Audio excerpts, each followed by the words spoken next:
है मित्रहरू आज 82 सालको असोज महिनाको 18 गते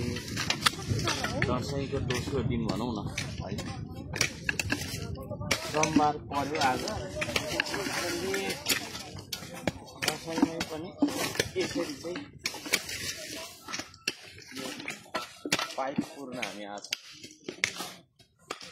किन पुर्नुपर्छ यो पानीको पाइप चाहिँ पछि आग लाग्ने हुँदाखेरि डढेलो नजलाओस् भनेर त्यसरी पनि यसको लागि धरानवासीले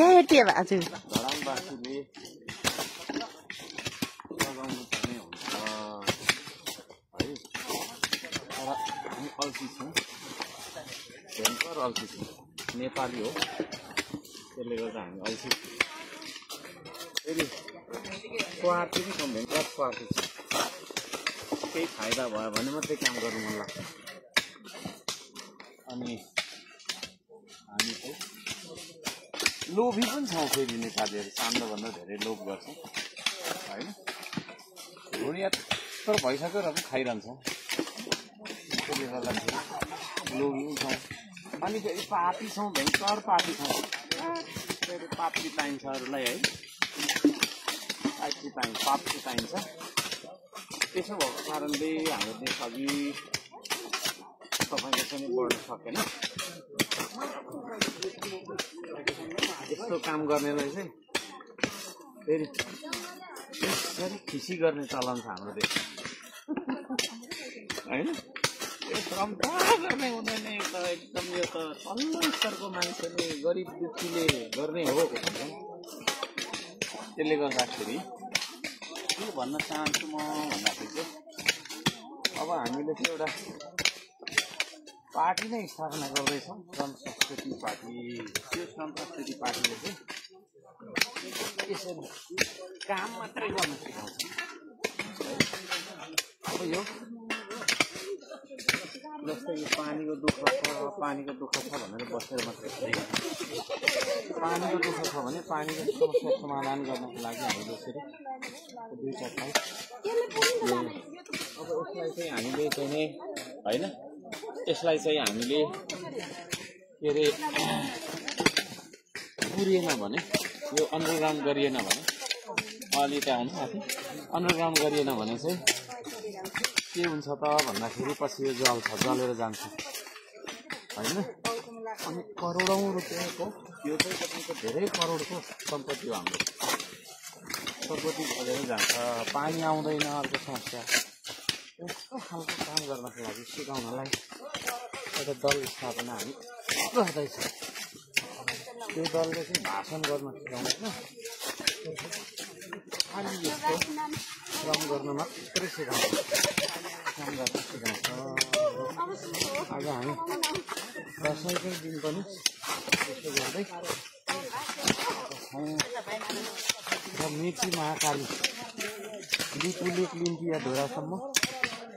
हाम्रो चाहिँ श्रमदाताहरूको सङ्गठन निर्माण गर्नुपर्नेछ एकदम काम गरेर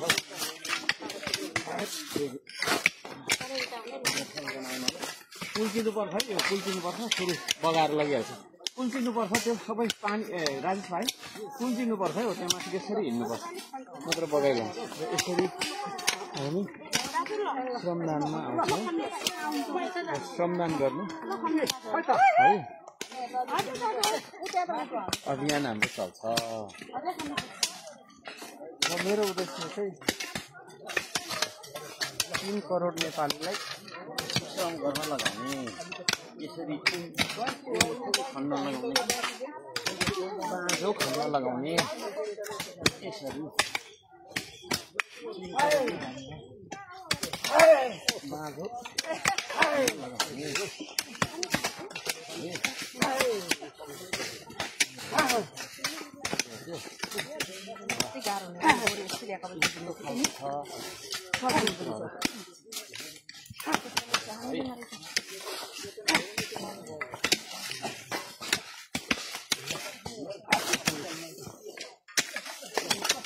यसरी काम गरियो भने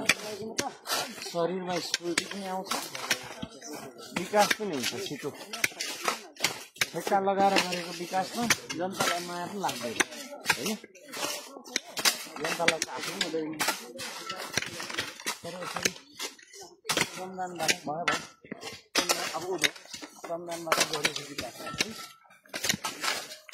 जनतालाई माया पनि लाग्छ र छिटो पनि हुन्छ।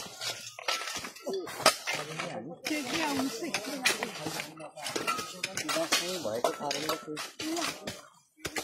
सबैको बाटोमा थोरै संख्यामा छौँ, तर हाम्रो अरू बेला भनेको जङ्गलै बढी बृहत हुन्छ। तर आज पनि हामी थुप्रै छजना जतिको र भन्नु चाहन्छु, तपाईँले काम गरौँ है। Thank you.